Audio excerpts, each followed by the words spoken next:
হ্যাঁ, এ বক্তারা মৌলবী বর্তমান পয়সা পয়সা করে কি হবে? হ্যাঁ, 40,000, 50,000, 60,000 হেঁটে কি হবে? হ্যাঁ, দাদা হুজুরের লাইন ধরো। মুজাদ্দেদ জামান বলেছে মজুরুলিয়া, মজুরি মানে বোঝো তো, ওসিয়ত করে দেখবে। এতে এরা পড়ে না তো, অর্ধেক করবে, অর্ধেক ওসিয়ত করবে না, উল্টো পাল্টা বলবে মায়ের তো। কি বলবো ভাই, আর গালাগালি করলে হবে? যুক্তিতে কথা বললাম, বস না, বসে বুঝিয়ে দেন আম্মা সিদ্দিকীকে, বুঝে যাবে কথা, ঠিক না? বল, গালিগালাজ করে কোনো লাভ হবে? এটা তার ক্ষতি।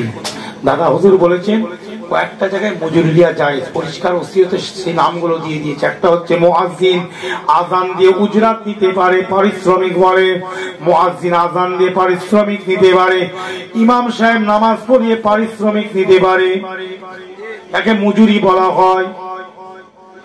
দিন শিক্ষা দিয়ে, কোরআন শিক্ষা, সুন্নাতের শিক্ষা দিয়ে, মাসলার শিক্ষা দিয়ে আলেম ওলামারা যারা মাদ্রাসাতে হাফিজি মাদ্রাসায় পড়ায় তারা পারিশ্রমিক নিতে পারে। এ বাবাজিরা উজরাত নিতে পারে, মুফতি ফতোয়া দিয়ে লিখে উজরাত নিতে পারে। আমি একটা একটাকে বলছি, মিলিয়ে নেবে, ওসিয়তনামা খুলবে। কথা বুঝে যাচ্ছে? কাজিল কুজ্জাত নিতে পারে, তাবিজাত দোয়া দিয়ে পারিশ্রমিক নিতে পারে। কিন্তু আজকাল অনেকে কুফরি কালাম করছে, তাবিজটাও সাবধানে নেবে। অনেকে আল্লাহর কালাম না লিখে বিভিন্ন ভাবে কুফরি কালাম করে মানুষকে বেঈমান করছে। এই জন্য হট কথায় তাবিজ নিতে যাবে না, একটু দোয়া দরুদ মুখস্থ করার দরকার আছে না নাই? আছে না নাই? শরীরটা খারাপ হয়ে গিয়েছে, ওয়ানুনাজ্জিলু মিনাল কুরআনি মা হুয়া শিফাউ ওয়া রাহমাতুল লিল মুমিনিন বড়। আমি তাবিজ নেওয়ার বিরুদ্ধে নয়, কিন্তু হট কথাই নয়, একটু দোয়া মুখস্থ করার দরকার আছে না নাই? গলায় 4টে ঝুলিয়েছে, ডান হাতে বাম হাতে, মাথায় বলে জেন ধরেছে। জেনের খেয়ে দিয়ে কাজ নেই, শুধু একেই ধরছে। একবার কুতুবুদ্দিন হুজুর কাছে নিয়ে যাবি, জেন ছেড়িয়ে দেবে, তাবিজ দেবে একটা, সেটা চড় মারবে, কান মোটর তলায় দেখবি সাই হয়ে যাবে। আমি বলছে জেন ধরেছে, আমি বলছি জেন ধরেছে, জেনের খেয়ে দিয়ে কাজ নেই। আয়াতুল কুরসি পড়ো না, জেনের বাপ পর্যন্ত পালানো। আয়াতুল কুরসি পর প্রত্যেকদিন জেন যদি ধরে তখন আমায় বলবো, আমি ফিরের বেটা বলে গেলাম তাবিজ দিতে হবে না, এমনি জেন পালাবে। টাকা বেশি হয়ে গেছে। হ্যাঁ, খবরদার দোয়া দরুদ মুখস্থ। আর একটা কি জায়গা শুনে রেখে দেন বাবাজি, তারাবির নামাজ পড়িয়ে রমাদানুল মুবারক মাসে ইমামরা তারাবির নামাজ পড়াই না, তারা মজুরি দিতে পারবে, জায়েজ। তাহলে কটা হল? এর বাইরে আর কিছু, এর বাইরে যেগুলো বলছে যে বক্তা মৌলবী গুলো অল্প বিদ্যা ভয়ঙ্করী, দাদা হুজুরের ওসিয়তের ব্যাখ্যা বোঝে না, মাথা মোটা ভেড়া। হ্যাঁ, তারা নিজের ইচ্ছায় ব্যাখ্যা করছে। পরিষ্কার একদম দাদা হুজুর ওসিয়তে কটা লিখে দিয়েছে, মজুরি কোন কোন জায়গায় দেওয়া চলবে। আমি বলেছিলাম আমার সাথে মোনাজারায় বসে চ্যালেঞ্জ করো, একটা ওসিয়তে হেরিয়ে দেবে, একটা ওসিয়তে সাইজ করে দেবে, বুঝলে? একটা ওসিয়তে সাইজ করে দেবে। 16 নম্বর তো আছে, 16 নম্বরের ব্যাখ্যা তো কিছুই বোঝে না, পড়াশোনা করলে তো বুঝবে। তার বাদেও এই ওসিয়ত, তার একটা ওসিয়ত বললাম মজুরি লিয়ার ব্যাপার, কোন কোন জায়গায় মজুরি লিয়া চলবে, বাদ বাকি ওয়াজ করে মজুরি লিয়া চলবে। উজরাত কন্ট্রাক্ট দাদা হুজুর বলে যায়নি, আমি কেন বলবো? দাদা হুজুর বলে যায়নি, আমি কি করে বলবো? মেজো হুজুরের কিতাবে লেখেনি, মেজো হুজুর আমার কাছে আছে, ওয়াজ নসিহত, ওয়াজ শিক্ষার ব্যাপারে মেজো হুজুরের কিতাব। যে হাদিয়া চলবে, হাদিয়া নেওয়া চলবে, হাদিয়া আলাদা জিনিস। আল্লাহর নবী বলেন তাহাবু তাহাদু, তাহাবু তাহাদু, তাহাবু তাহাদু, তোমরা যাকে মহব্বত করো তাকে মহব্বতের সঙ্গে হাদিয়া দাও, জোরে বলো।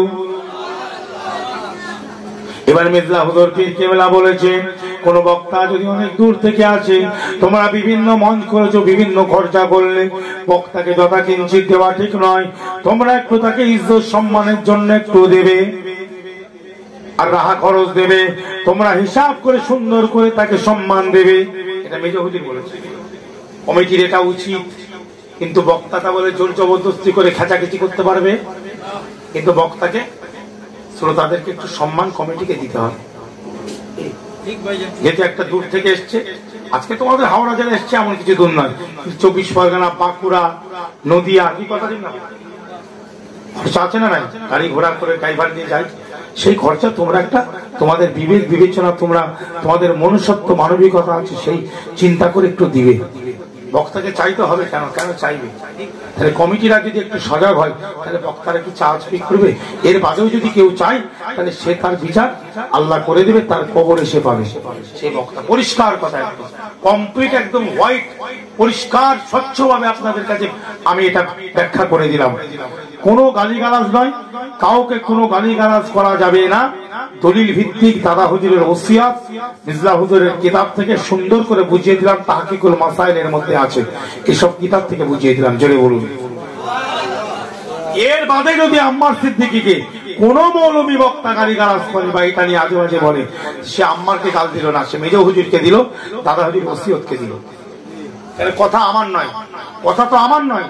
যদি এটা মেজো হুজুর দাদা হুজুর ওসিয়তে না লিখে যেত তাহলে আমি আম্মার সিদ্দিককে আপনাদের কাছে বলতাম আমাকে 50-60 হাজার দিন বলতাম।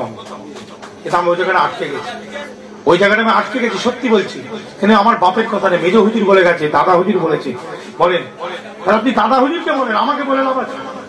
এ ভাই, ওসিয়তনামা আম্মার সিদ্দিকীর না দাদা হুজুরের? ফতোয়া আপনার তাহকিকুল মাসাইল বা ওয়াজের মাজলিস সম্পর্কে মির্জা হুজুর পীর কেবলা যুক্তি সম্পন্ন নসিহত কিতাবের নাম, এগুলো কার লেখা? আম্মার সিদ্দিকীর লেখা। হ্যাঁ, তাহলে আমাকে বলে লাভ আছে? আমাকে গাল দিয়ে লাভ আছে? হ্যাঁ, মেজো হুজুরকে যে গাল দিকে যা, কবরে যে গাল দিবি বসে বসে, মেজো হুজুর কেন লিখেছ?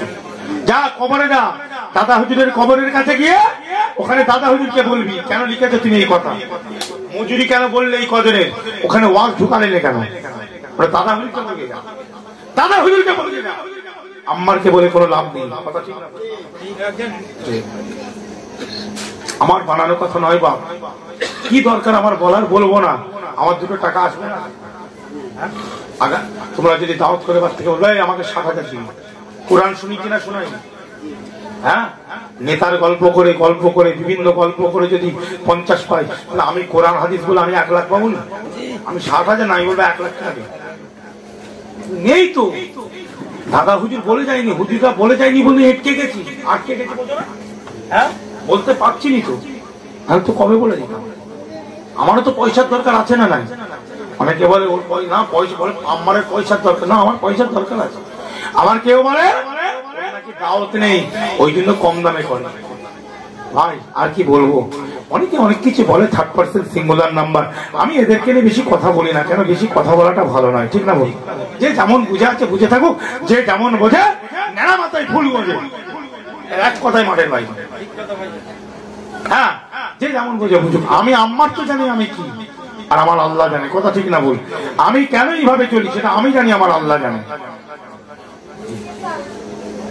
ভাই সকল মির্জা হুজুর ওসিয়তনামা তাহকিকুল মাসাইল সব কিতাব এক জায়গায় করে বুঝিয়ে দেবো।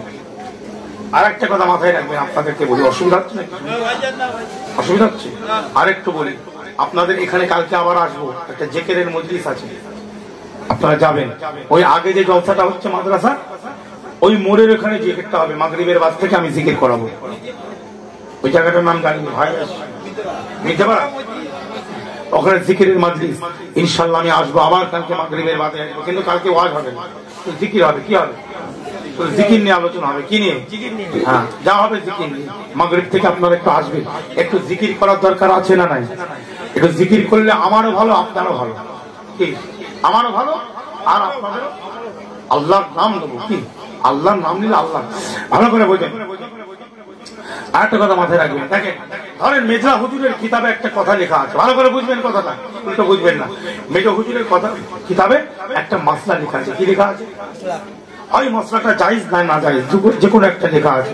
বা আল্লামা হুজুরের কোন কিতাবে একটা মাসলা লেখা আছে, হয় জায়েজ কিংবা না জায়েজ, যে কোনো একটা লেখা আছে। এবার দেখা যাচ্ছে আপনি মুজাদ্দেদ জামান দাদা হুজুরের ওসিয়তনামা করলেন। কি করলেন? ওই মাসলাটা, ওই একই কথা দাদা হুজুর বলছেন, দাদা হুজুর ওসিয়তে দাদা হুজুর বলছেন হারাম। কি বললাম? হারাম। ওই একই মশলার ব্যাপারে দাদা হুজুর বলছেন কি হালাল, কিন্তু আল্লামা হুজুরের কিতাবে লেখা আছে হারাম, বা মেজো হুজুরের কিতাবে লেখা আছে হারাম। কথা বুঝবেন? কিতাবে লেখা আছে চলবে, কিন্তু দাদা হুজুর ওসিয়তে লেখা আছে চলবে না। হতেই পারে, মতবিরোধ থাকতে পারে না, পারে না, মশলা কত। কিন্তু মতবিরোধটা দাদা হুজুরের ওসিয়তের সঙ্গে যখন হয়ে যাবে, যদি এরকম হয় আল্লামা হুজুরের কিতাব মেজো হুজুরের কিতাবের সঙ্গে যদি দাদা হুজুরের ওসিয়ত আমার যদি মতবিরোধ এসে যায়, ওই সময় কিন্তু মেজো হুজুর আর আল্লামা হুজুরের কিতাব মেনে চলা যাবে না। ওই সময় দাদা হুজুরের ওসিয়তের দিকে আমাদের ঝুঁকে যেতে হবে। জোরে বলুন কেন? মেজো হুজুর আর আল্লামা হুজুরের থেকে বড় মুর্শিদ, ইনাদের পীর, এদের ইমাম আমার দাদা হুজুর মুজাদ্দেদ জামান। তখন মেজো হুজুর আর বড় হুজুর, ন হুজুর, সেজো হুজুর, ছোট হুজুর, এদের নয়, ইনাদের নয়, আর কোন খলিফার কিতাব, কোন খলিফার দলিল নয়। তখন চলে যাব আমরা মূল জায়গায়, সেটা হচ্ছে মুজাদ্দেদ জামান। জোরে বলুন। হ্যাঁ, তাহলে বই পড়তে হবে চিন্তা ভাবনা করে, তাই তো? পড়াশোনার চিন্তা ভাবনা করে করতে হবে তো। ওই জন্য ভেঙে দিলাম কথাটা। জি, তা ভাই যে আলোচনা করছিলাম, মূল আলোচনা হলো আল্লাহ পাক নবীকে নিয়ে যাচ্ছেন খায়ের, ওই জায়গায় চলে গেছি, বুঝতে পারছো তো কোন জায়গায়? সেই মেয়েরাজ, এই রজব মাস, আর নিয়ে যাচ্ছি। আল্লাহ পাক বলছেন বারাকুনা হাওলাহু, আমি আল্লাহ আমার নবীর জন্য আমার নবীকে যে রাস্তা দিয়ে নিয়ে যাচ্ছি, ওই বাইতুল মুকাদ্দাসের চারিদিকটা আমি আল্লাহ পাক আমার বরকত দিয়ে ঘিরে দিয়েছিলাম। আমার নবী যাবে, আমার বন্ধু যাবে, আল্লাহ বলছে আমার বরকত দিয়ে চারিদিকটা আমি ঘিরে দিয়েছি। জোরে বলেন আল্লাহ বলেন লিনুরিয়াহু মিন আয়াতিনা, অবশ্যই আমার বন্ধু আমার হাবিবকে আমি একটা জিনিস দেখাবো, আমার কিছু নিশানি দেখাবো, যেটা অন্য কাউকে নয়, একমাত্র আমার প্রিয় বন্ধু আমার হাবিবকে দেখাবো। জোরে বলুন। হ্যাঁ, সেই নবীর সম্বন্ধে উঁচু নিচু ভাষা বলা যাবে? কালেমা শরীফ পড়ে রাতে কুফর পড়ার দরকার আছে না? না। হিদায়াতের জন্য আমি এখনো নরম হয়ে আছি। কি নরম হয়ে বুঝাচ্ছি যে পড়ে নিলে ভালো, পড়ে নিলে কি গালি গালাজ করে কোনোদিন মানুষ ভালো হয় না? হয়। মানুষের সাথে ভালো ব্যবহার করলে কি হয়? ভালো হয় না? জি, আমি সেটা বলতে চাইছি। তার বাদে যদি না হয় তাহলে তো ফতোয়া এসে যাবে মুরতাদের, কারণ ঈমান নেই, তাই না? জি, আসুন আসুন। তাহলে ভাই এটা গেল। তাহলে এই রজব মাসটা কেন এত? এই রজব মাসে এই পুরো ওয়াকিয়াটা যে কোরআনের আয়াত, এই জিনিসটা যে হয়েছে পুরো রজব মাসে হয়েছে। জোরে বলুন। শুধু তাই নয়, আর একটা বাকি রয়ে গেছে, বলবো না একটু? হ্যাঁ, 14 হয়ে গেছে, আরেকটু বলে দিই। হ্যাঁ, আরেকটা বাকি রয়ে গেল হাদিস। এবার আল্লাহ নবীতে এসেছে, সবকিছু নিয়ে দুনিয়াতে এসে গেছে। হ্যাঁ, এবার কিছু ওনার দুশ্মন আছে, বুঝো, নবী পাক মিথ্যা কথা বলছে, অমুক বলছে, এই একটুকুনির মধ্যে উনি গেল আর চলে এলো আবু বকর হুজুরকে এসে শোনাচ্ছে করছে। আবু বকর হুজুর বলছে আমার নবী কোনোদিন মিথ্যা কথা বলবে না, আমার নবী যেটা বলবে সত্য। জোরে বলুন। আল্লাহ নবীর কাছে গিয়ে আবু বকর হুজুর বলে, হুজুর এই ঘটনা কি যেটা আপনি বলছেন এটা ঠিক শুনছি? হ্যাঁ আবু বকর, আমি গিয়েছি আর চলে এসেছি আল্লাহর সঙ্গে মোলাকাত করে কথাবার্তা বলে। জোরে বলুন। আবু বকর বলেন হুজুর, আবু বকর হুজুর বলেন হুজুর আপনি সত্যবাদী। হুজুর আমি সত্য বলে মেনে নিলাম, আপনি যে কথাটা বলছেন সত্য, আমি সত্য বলে মেনে নিলাম। আল্লাহর নবী ওই সময় আবু বকরকে রাদিয়াল্লাহু তাআলা আনহুকে সিদ্দিক খিতাবটা, সিদ্দিক লাকাবটা দিয়ে দিয়েছিলেন। সুবহানাল্লাহ, সিদ্দিক লাকাব দিয়ে দিলেন। এবার আল্লাহর নবী গল্প করছে, কি গল্প? আমাদের হুজুর কিভাবে কি হলো একটু শোনাবেন না? ওখানে কি হলো না হলো একটু একটু শোনার ইচ্ছা। হ্যাঁ, আল্লাহ নবী ওই সময় বলেন, এ আমার সাহাবারা শুনে রেখে দাও, জেনে রেখে দাও, আল্লাহর সঙ্গে কিভাবে আমি কথা বলেছি একটু শোনো। এ আমার সাহাবারা শুনে রেখে দাও, জেনে রেখে দাও, তোমরা কি ধনুক দেখেছো? ধনুক? হুজুর ধনুক দেখেছি। ধনুকটা কেমন হয় গো? এভাবে হয় না? আর এই দুটো মুখ কাছাকাছি হয় না? এখানে দড়ি থাকে, কেউ আর এই দুটো কি কাছাকাছি হয় না? এই দুটো মাথা, দুটো মাথা কি কাছাকাছি? অনেকটা কাছে, অনেকটা কাছে।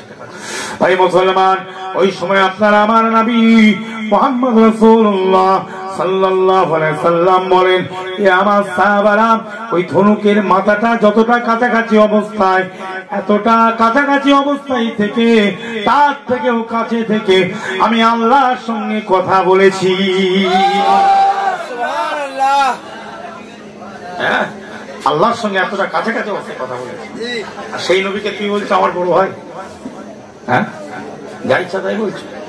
আল্লাহ পাক কি মর্যাদা দিয়েছে। এই যে পাথর নিয়ে আলোচনা করছিলাম, এই পাথর আর পাথর এখন, হ্যাঁ, আল্লাহর নবীর হাদিস আর আল্লাহর কোরআন কোনদিন পুরাতন হবে? সকলে বলেন না হবে?